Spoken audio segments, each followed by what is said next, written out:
पाटिल जी, विशाल Patil ji. Budget 25-26 से बोलने के अवसर के लिए धन्यवाद सर। अर्थमंत्री जी को उनके रिकॉर्ड 8वें बजट के पेश करने की उपलब्धि पर भी बहुत बहुत बधाइयां। While we welcome the few positive announcements, I regretfully state that for a record 5 budgets in a row, they failed to mention the state of Maharashtra in the budget speech.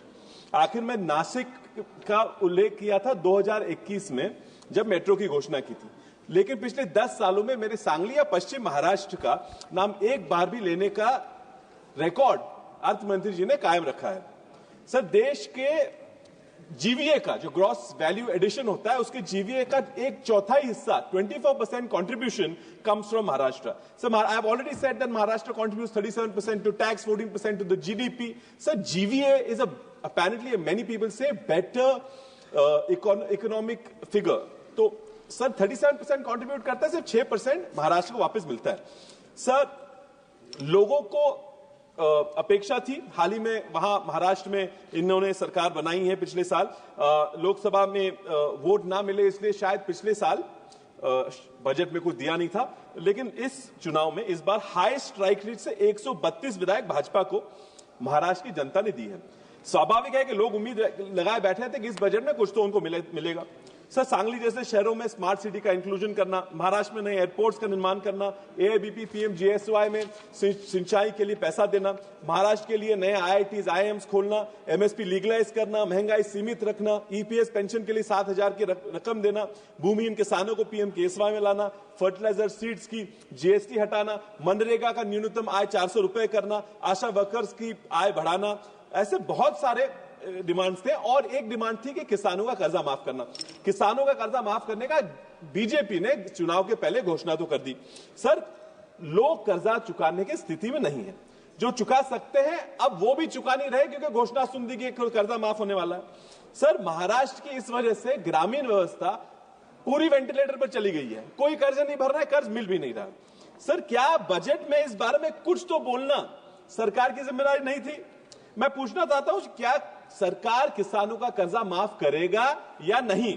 Sir, Marathi में एक कहावत है, बाप तर दाखो नहीं तो श्राद्ध तर घाल। इसका मतलब यह है सर, एक तो ये कर्जा माफ करे वरना ये कबूल कर ले कि इनसे कर्जा माफ नहीं होगा। ये इलेक्शन की एक जुमलेबाजी इन्होंने लगाई थी। सर, बजट के बारे में 2-3 अनाउंसमेंट्स के बारे में मैं बात करता हूं, ज्यादा समय नहीं लूंगा। सर, 12 लाख की एग्जेम्पशन की बात हुई थी। सर, 7 करोड़ लोग रिटर्न फाइल करते हैं इनकम टैक्स का। Sir, what was the basis for coming up with a scheme, the exemption scheme, which elevates to 35% of the tax filing population? जो पुराने रेजिम में टैक्स फाइल करते हैं उनके लिए 1 रुपए का बेनिफिट इस बजट में इन्होंने नहीं अनाउंस किया। So, what is the hidden agenda behind making people shift from the old regime to the new regime? So, by removing the old regime, you are giving a short-term gain, and the result will be a long-term loss. Sir, what is the reason then for discouraging people from savings, from buying houses, from buying insurance? The government needs to explain. Sir, they are targeting 14 lakh crore collection from personal income tax alone, ma'am.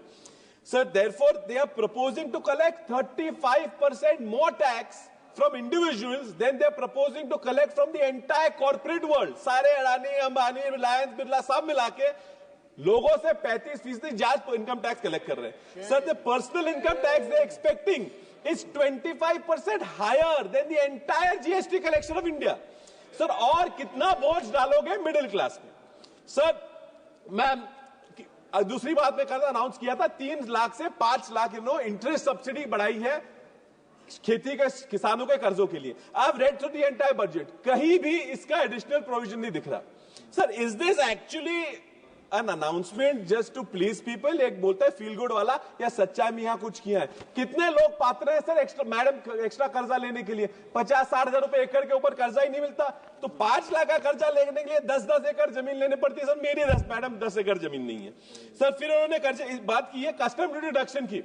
Custom duty reduction में इतना इन्होंने चालाकी की है, custom duty उतार दी और agriculture cess लगा दिया। यानी जो सेंट्रल पूल का पैसा था जो स्टेट्स को जाता था वो निकाल के इन्होंने सेंट्रल पूल में खुद के लिए बढ़ा दिया। So by doing this, they are stealing the funds from the states. So let's talk about the new schemes. पिछले बजट में भी इन्होंने डाला था कि न्यू स्कीम के लिए 60,000 करोड़ देंगे। अब वापस इस बजट में डाला है न्यू स्कीम्स के लिए 60,000 करोड़ देंगे। कौन से स्कीम है ये बताया नहीं। रिवाइज्ड एस्टिमेट्स में इन्होंने बताया कि 8-9 हजार रुपए खर्चा भी हो गया एस्टिमेट न्यू स्कीम्स में। Which new schemes? I am almost done. Sir पुराने जमाने में मैडम ये सब दिखावा है, ये करते कुछ दिखाते कुछ है करते कुछ है। सर पुराने जमाने में निकम्मे लड़के की शादी करवाने के लिए होनहार बच्चे की फोटो दिखा के शादी करवाते, बाद में पता चलता था कि बच्चा शादी किससे हुई। सर महाराष्ट्र के चुनाव में कुछ यही हुआ। इलेक्शन के पहले एकनाथ शिंदे जी का चेहरा दिखा के रिजल्ट ले लिए, जीत गए, जीत के बाद कोई और ही घोड़ी चढ़ गया। ये ऐसा हुआ कि मैन ऑफ द मैच को इन्होंने 12th मैन बना दिया और 12th मैन आप कैप्टन बन के सरकार चला रहा है। Sir, the provision for education is not enough. I just want to say, talk about women empowerment for a moment, because the nation talks for women empowerment. Sir, मेरे सांगली के जत तालुका के करजगी गांव में एक 7 साल की बच्ची पे दुष्कर्म करके उसका खून किया गया। Have we not, as a society, failed this girl? Have we all not failed? Where is the provision for security? Madam, there is so much more I want to talk about, but I understand, and I'll allow. And thank you so much.